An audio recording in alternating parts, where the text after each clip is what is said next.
আমরা আজকে আর একটা টেক্সট পড়ব, একটা শর্ট স্টোরি, নাম দ্য বেট। অ্যান্টন শেখবের লেখা দ্য বেট। আমরা প্রথমে অ্যান্টন শেখব সম্বন্ধে খানিকটা জেনে নিই। The bet by Anton Chekhov. Anton শেখবের ছবি আমরা দেখতে পাচ্ছি। অ্যান্টন শেখব সম্বন্ধে একটু জানছি আমরা। অ্যান্টন শেখব, পুরো নাম অ্যান্টন প্যাভলোভিচ শেখব, জন্ম 1860, মৃত্যু 1904, was a Russian playwright. Russian playwright, playwright শব্দটা আমাদের জানতে হবে। প্লেরাইট, প্লেরাইট মানে হচ্ছে যিনি নাটক লেখেন, নাট্যকার। প্লেরাইট, রাইট বানানটা খেয়াল করতে বলবো, WRIGHT, এবং প্লেরাইট একটাই শব্দ। অনেক সময় ভুল হয়ে যায়, WRITE এরকম মাথায় কাজ করে, সেরকম কিছু নয়। প্লেরাইট একটা শব্দ যার মানে হচ্ছে নাট্যকার, এবং তিনি একজন শর্ট স্টোরি রাইটার, ছোট গল্প লেখক। Renowned as one of the greatest writers of short fiction in history, মানে as a writer short fiction, ছোট কাল্পনিক কাহিনী হিসাবে বিশ্ব সাহিত্যে তিনি খুব প্রসিদ্ধ। He was born in Taganrog, Russia, and died in Baden-Weiler, Germany. রাশিয়ায় জন্মেছেন, জার্মানিতে মারা গেছেন ফ্রম টিউবারকুলোসিস হয়েছিল, মারা গেছিলেন। Chekhov's works, particularly his plays and short stories, are celebrated for their insightful exploration of human psychology and complexities of everyday life. তার নাটক বা ছোট গল্প বিখ্যাত কেন? তার মধ্যে আমরা দেখতে পাই হিউম্যান সাইকোলজি এক্সপ্লোর করা হয়েছে, এবং সেটা খুব বুদ্ধিমত্তার সাথে সেগুলোকে প্রয়োগ করা হয়েছে। মানব যে মনস্তত্ত্ব এবং কমপ্লেক্সিটিস অফ এভরিডে লাইফ, প্রতিদিনের জীবনের যে জটিলতা, সেগুলো তার নাটকে বা ছোট গল্পে উঠে এসেছে। আমরা এখন পড়ব দ্য বেট, তার লেখার একটা ছোট গল্প, বিখ্যাত ছোট গল্প, যেটা আমাদের পাঠ্যক্রমে যুক্ত করা হয়েছে সেইটা। এইভাবে শুরু হচ্ছে। তার আগে দ্য বেট, বেট শব্দের অর্থ আমরা জানি সবাই। বেট, বেট মানে বাংলায় আমরা যাকে বলি বাজি। একটা অ্যামাউন্টের অর্থ ধরা হয় কোনো একটা কাজ কেউ যদি সম্পন্ন করতে পারে, তার উপরে একটা চ্যালেঞ্জ দেওয়া হয়, যাকে আমরা ইংলিশে বেট বলি, বাংলায় বাজি বলি। এই গল্পটা সেই রকম একটা বাজিকে নিয়ে, সেরকম একটা বেটকে নিয়ে আমরা দেখে নেব। এইভাবে শুরু হচ্ছে টেক্সটটা। It was dark autumn night. Dark autumn night, autumn, autumn শরৎকাল। বিদেশের অটামকে আমরা ফল বলি, ফল, গাছের পাতা খসে পড়ে সব। তো একটা অটমের রাত্রি এবং অন্ধকারময়, অন্ধকারচ্ছন্ন একটা অটমের রাত্রি। প্রথমেই গল্পের টাইমটা সেট করে দেওয়া হল, কেমন পরিবেশটা আমরা খানিকটা আভাস পাচ্ছি। দেখা যাক, এগিয়ে যাক। দ্য ওল্ড ব্যাংকার, ব্যাংকার কোন একজন ব্যাংক মালিক, বয়স্ক তিনি। ওল্ড ব্যাংকার ওয়াজ, একটু আমরা একটা মার্কার হাইলাইটার করে নিই। Old banker was walking up and down his study. Walking up and down, হাঁটছেন, এদিক ওদিক হাঁটছেন, হ্যাঁ, একবার এদিকে যাচ্ছেন আর একবার ঘুরে আসছেন, এইরকম। এবং কোথায় তিনি হাঁটছেন? তার স্টাডিতে। স্টাডি মানে কি? স্টাডি মানে হচ্ছে কি যে একটা ঘর যেখানে পড়াশোনা, লেখা লেখা পড়া এইসব কাজগুলো করা হয়। অ্যান্ড রিমেম্বারিং, এবং তিনি স্মরণ করছেন, হাউ, কিভাবে, 15 years বিফোর, 15 বছর আগে, he had given a party one autumn evening. মানে তিনি স্মৃতিচারণা করছেন যে কিভাবে 15 বছর আগে, 15 বছর পার হয়ে গেছে, 15 বছর আগে, he had given a party one autumn evening, তিনি একটা পার্টি রেখেছিলেন, একটা ভোজ সভা রেখেছিলেন। সেটাও একটা এইরকম অটামের একটা সন্ধ্যাবেলা ছিল, একটা শরতের সন্ধ্যা। There had been many clever men there, অনেক বুদ্ধিমান লোক সেখানে ছিলেন। And there had been interesting conversation, এবং সেখানে হয়েছিল, সেই পার্টিতে হয়েছিল খুব ইন্টারেস্টিং, মজাদার বা আগ্রহ জন্মাতে পারে এমন কনভারসেশন, কথোপকথন। মানে বিভিন্ন লোক এসেছিলেন, জ্ঞানীগুণী মানুষ এসেছিলেন, এবং তাদের মধ্যে খুব ইন্টারেস্টিং কথাবার্তা হয়েছিল। এবং আদার থিংস, মানে অনেক আলোচনা হয়েছে, অনেক কথা উঠেছে। তাদের মধ্যে একটা কি ছিল, দে হ্যাড টকড, তারা আলোচনা করেছিলেন অন বা of capital punishment. Capital punishment কি? ক্যাপিটাল পানিশমেন্ট হচ্ছে প্রাণদণ্ড, যে জাজমেন্ট বা যে পানিশমেন্টটায় জীবন নিয়ে নেওয়ার কথা বলা হয়, মৃত্যু দণ্ড। তা বিভিন্ন আলোচনা হচ্ছে, তার মধ্যে মৃত্যুদণ্ড নিয়েও আলোচনা তাদের হয়েছিল। তখন কি হয়েছিল, the majority of the guests, বেশিরভাগ যারা অতিথি ছিলেন, among hmm were many journalist and intellectual man, journalist ছিলেন, বুদ্ধিজীবী ছিলেন, তারা ডিসঅ্যাপ্রুভড অফ দ্য ডেথ পেনাল্টি, তারা ঠিক অ্যাপ্রুভ করলেন না ডেথ পেনাল্টি, মৃত্যুদণ্ডের পক্ষে তারা বললেন না, তারা বললেন না যে মৃত্যুদণ্ড দেওয়া ঠিক, তারা অমত প্রকাশ করলেন। They considered that form of punishment out of date, তারা এই বললেন, তারা এই গণ্য করলেন যে, এইরকম বললেন, দ্যাট ফর্ম অফ পানিশমেন্ট, মানে এই পানিশমেন্টের এই ধরনটা, এই রূপটা, মানে মৃত্যুদণ্ডটা হচ্ছে আউট অফ ডেট, প্রাচীন, এখন আর চলে না, ইমমরাল, এবং সেটা আউট অফ ডেট, ইমমরাল, অনৈতিক, অ্যান্ড আনসুইটেবল, সুইটেবল নয়, যথাযথ নয়, ফর খ্রিশ্চান স্টেটস, যে দেশগুলো ক্রিশ্চিয়ানিটিতে বিশ্বাস করেন সেই রকম দেশগুলির পক্ষে এটা একদমই সুইটেবল নয়। In the opinion of some of them, তাদের কারোর মতে, the death penalty ought to be replaced, এই মৃত্যুদণ্ডকে অট টু বি রিপ্লেসড, মানে শুড বি রিপ্লেসড, পরিবর্তিত করে দেওয়া উচিত, এভরিহোয়ার, সব জায়গায়, বাই ইমপ্রিজনমেন্ট ফর লাইফ, মৃত্যুদণ্ড না দিয়ে হওয়া উচিত ইমপ্রিজনমেন্ট ফর লাইফ, মানে সারা জীবনের জন্য কারাদণ্ড, যাকে আমরা বলি যাবজ্জীবন কারাদণ্ড। তারা বললেন যে মৃত্যুদণ্ড ঠিক নয়, মৃত্যুদণ্ড তুলে দেওয়া হোক বা তুলে দেওয়া উচিত, এবং তার জায়গায় যাবজ্জীবন কারাদণ্ড চালু করা উচিত। ইনভার্টেড কমা দেখতে পাচ্ছি, কারোর কথা আছে, কে বলছে, the host the banker, I don't agree with you, যে সেই পার্টি ডেকেছিলেন, যে হোস্ট, তিনি বলে উঠলেন, I don't agree with you, আমি আপনাদের সাথে একমত নই। I have not tried either the death penalty or imprisonment for life. But if one may judge a priori, the death penalty is more moral and more human than imprisonment for life. তিনি তার যুক্তি দিচ্ছেন, তিনি বলছেন, আমি আপনাদের কথা মানি না, I have not tried either the death penalty or imprisonment for life. আমি কখনোই কোনোটাই করে দেখিনি, মানে আমার মৃত্যুদণ্ডও হয়নি, আমার ডেথ পেনাল্টিও হয়নি, মানে এই এক্সপিরিয়েন্স আমার নেই। কিন্তু ইফ ওয়ান মে জাজ এ প্রায়োরি, এ প্রায়োরি একটা ফ্রেজ, যার মানে হচ্ছে কি যে কিছু অনুমান করা, প্রমাণ ছাড়াই, যেহেতু আমাদের এই অভিজ্ঞতাটা নেই বা আমার এই অভিজ্ঞতাটা নেই, সে ব্যাংকার বলছেন, তাহলে অভিজ্ঞতা ছাড়া অনুমান করতে পারি, হ্যাঁ, the death penalty is more moral, তিনি বলছেন মৃত্যুদণ্ডটা বেশি নৈতিক, and more human, more sympathetic, হ্যাঁ, দেন ইমপ্রিজনমেন্ট ফর লাইফ, যাবজ্জীবন কারাদণ্ডের থেকে মৃত্যুদণ্ডটা ভালো, তিনি বলছেন। কি বলছেন, capital punishment kills a man at once, এই মৃত্যুদণ্ড kills a man at once, একটা মানুষকে সাথে সাথে মেরে ফেলে। বাট লাইফ লং ইমপ্রিজনমেন্ট, কিন্তু সারা জীবনের যে ইমপ্রিজনমেন্ট, কিলস হিম স্লোলি, সেটাও মানুষকে মারে, কিন্তু ধীরে ধীরে মারে।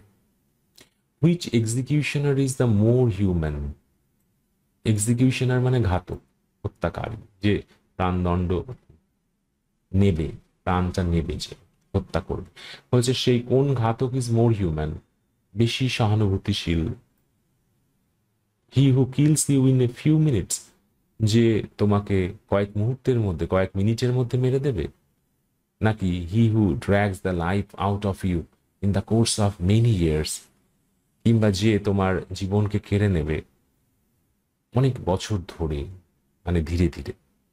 তাই সেই ব্যাংকার এই যুক্তি রাখলেন। তিনি বললেন কোনোটাই আমার তো অভিজ্ঞতা নেই, তবে আমার মনে হয় প্রমাণ ছাড়াই, অভিজ্ঞতা ছাড়াই মৃত্যুদণ্ডটাই বেশি ভালো। কারণ এতে মৃত্যুটা খুব তাড়াতাড়ি হয়, আর যাবজ্জীবন কারাদণ্ডে ধীরে ধীরে ধীরে ধীরে সেই মৃত্যুর দিকেই যেতে হয় আমাদের। তাহলে তাড়াতাড়ি মরে যাওয়াটাই ভালো, খুব ধীরে ধীরে কষ্ট পেয়ে মরার থেকে। এই যুক্তি তিনি দিচ্ছেন। অন্য গেস্টরা কি বলছে? Both are equally immoral, observed one of the guests. ওই গেস্টদের মধ্যে একজন বললেন না, দুটোই একই রকম অনৈতিক। For they both have the same object, কারণ দুটোরই একই উদ্দেশ্য, টু টেক অ্যাওয়ে লাইফ। দুটোরই একই উদ্দেশ্য, দুটোই সেই মৃত্যুকে, জীবনকে নিয়ে নেওয়া, জীবনকে ছিনিয়ে নেওয়া। The state is not god, the state is not god, এটা নট, নট হবে, নট গড। কারণ এই সরকার তো আর ভগবান নয়, আমাদের দেশ, হ্যাঁ, তো ভগবান নয়। It has not the right to take away what it can not restore when it wants to. বলেছে সেই দেশের বা সরকারের কোনো অধিকার নেই টু টেক অ্যাওয়ে, নিয়ে নেওয়া। কোনটা নিয়ে নেওয়া? জীবন নিয়ে নেওয়া। What it can not restore, যেটা সে কখনোই ফিরিয়ে দিতে পারবে না। হোয়েন ইট ওয়ান্টস টু, যখন চাইবে তখন কি আর জীবনকে ফেরত দিয়ে দিতে পারবে কোনো সরকার বা কোনো দেশ? তাহলে সরকারের উচিত নয় যে মৃত্যুদণ্ড দেওয়া। Among the guest was a young lawyer, সেই সমস্ত অতিথিদের মধ্যে একজন ছিল কম বয়সী লয়ার, আইনজীবী। ইয়াং ম্যান অফ 25, তার বয়স এই 25। When he was asked his opinion, he said, যখন তাকে জিজ্ঞাসা করা হলো আপনার মতামত কি, তিনি বললেন, the death sentence and the life sentence are equally immoral.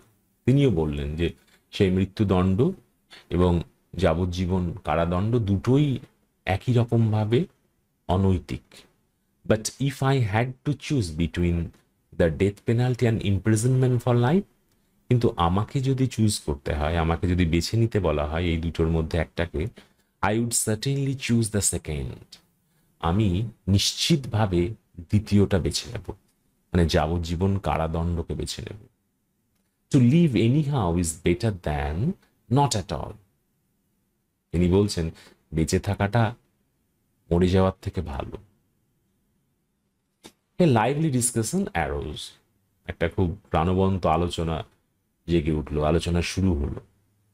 The banker, who was younger and more nervous in those days, was suddenly carried away by excitement. সেই ব্যাংকার যিনি প্রথম সেই পার্টিটা হোস্ট করছেন, যিনি সেই সময় তিনি কম বয়সী ছিলেন এবং মোর নার্ভাস ছিলেন, নার্ভাস এই অর্থে এক্সাইটেড ছিলেন। Was suddenly carried away by excitement, সেই উত্তেজনায় বয়ে গিয়ে, মানে আবেগে বয়ে গিয়ে তিনি কি করলেন? He struck the table with his fist, তার মুষ্টি দিয়ে টেবিলে আঘাত করে বললেন, and shouted at the young man, সেই লয়ারকে চিৎকার করে বললেন, it's not true, I will bet you 2 million. তুমি যা বলছো বা আপনি যা বলছেন ঠিক নয়, আমি বাজি ধরছি 2 মিলিয়ন টাকা। রাশিয়া যেহেতু আমরা বুঝে নিতে পারি, 2 মিলিয়ন রুবলস বাজি ধরছেন। You won't stay in solitary confinement, আমি বাজি ধরছি যে আপনি থাকতে পারবেন না সলিটারি মানে একাকী, কনফাইনমেন্ট মানে আবদ্ধ অবস্থায়, হ্যাঁ, একাকী আবদ্ধ অবস্থায় থাকতে পারবেন না ফর 5 ইয়ার্স, 5 বছর আপনি থাকতে পারবেন না। আমি আপনাকে বাজি ধরছি 2 মিলিয়ন, মানে আপনি যদি থাকতে পারেন তাহলে 2 মিলিয়ন টাকা আমি আপনাকে দেব। লয়ার কি বলছেন? If you mean that in earnest, মানে আর্নেস্টলি, সত্যি করেও এই কথাটা আপনি যদি ভীষণভাবে চান, এইটা যদি বোঝাতে চান, said the young man, I will take the bet, আমি বাজিটা গ্রহণ করছি, but I would stay not 5 but 15 years। Lawyer আবার সেটা বাড়িয়ে দিল, নিজেই বলল যে 5 বছর কেন, আমি 15 বছর এইরকম কারারুদ্ধ অবস্থায় একাকী থাকতে পারবো, আটকে থাকবো। 15, ডান, ক্রাইড দ্য ব্যাংকার। ব্যাংকার চিৎকার করে উঠল যে 15 বছর, okay, done. Gentleman, I stake 2 million। যারা ছিল তাদের সবাইকে দৃষ্টি আকর্ষণ করে তিনি বললেন, জেন্টলম্যান, আমি 2 million বাজি ধরছি। এগ্রিড, লয়ারও বললেন, এগ্রিড, রাজি। You stake your millions and I stake my freedom. আপনি আপনার মিলিয়ন্স বাজি ধরলেন, আমি আমার ফ্রিডম, স্বাধীনতাকে বাজি ধরলাম। said the young man. And this wild, senseless bet was carried out. এবং সেই রকম, সেই একটা পাগলাটে, খ্যাপা, সেন্সলেস, মানে যার মধ্যে কোনো যুক্তিহীন একটা বেট সংগঠিত হল। The banker, spoilt and frivolous, with millions beyond his reckoning. ব্যাংকার বড়লোক, কম বয়সী, বুকে যাওয়া, হ্যাঁ, এক্সাইটেড, তিনি মিলিয়নস বিয়ন্ড হিজ রেকর্ডিং, তার মানে অগুন্তি টাকা, মিলিয়নস তার হিসাবের বাইরে প্রচুর টাকা, মানে তিনি গুণে শেষ করতে পারবেন না এইরকম মিলিয়নস তার তখন আছে। Was delighted at the bet, তিনি খুব উল্লসিত হয়ে উঠলেন সে বেটে। অ্যাট সাপার, রাতে খাওয়ার সময়, he made fun of the young man, মজা করলেন সেই ইয়ং ম্যানকে নিয়ে এবং বললেন, think better of it young man while there is still time. আর একবার ভালো করে ভেবে দেখো যুবক, এখনো সময় আছে। To me 2 million is the triple. আমার কাছে 2 million রুবলস খুব তুচ্ছ। But you R losing 3 or 4 of your best years of your life. কিন্তু আপনি আপনার বা তুমি তোমার জীবনের সুন্দর 3 থেকে 4টে বছর তুমি মিস করতে যাচ্ছ, হারাতে যাচ্ছ। 3 থেকে 4 বছর কেন? তিনি বলছেন, আই সে 3 or 4, আমি 3 আর 4 বলছি, 3 অথবা 4 বলছি, because you won't stay longer, কারণ তুমি তার থেকে বেশি দিন থাকতে পারবে না। Don't forget either, you unhappy man, that voluntary confinement, বলছে ভুলে যেও না। হ্যাঁ যুবক, তুমি তো এখন বেড ধরেছ আনহ্যাপি, সেই অর্থে আনহ্যাপি বলছে যে ভলেন্টারি কনফাইনমেন্ট, ভলেন্টারি মানে ইচ্ছায়, যে কনফাইনমেন্ট যে আবদ্ধ থাকা অবস্থা, মানে যে ইচ্ছায় যে আবদ্ধ থাকতে চেয়েছে বা থাকতে চাইছে, সেই ইচ্ছাটা is great deal harder to bear করা, সহ্য করা বেশ কঠিন দেন কম্পালসারি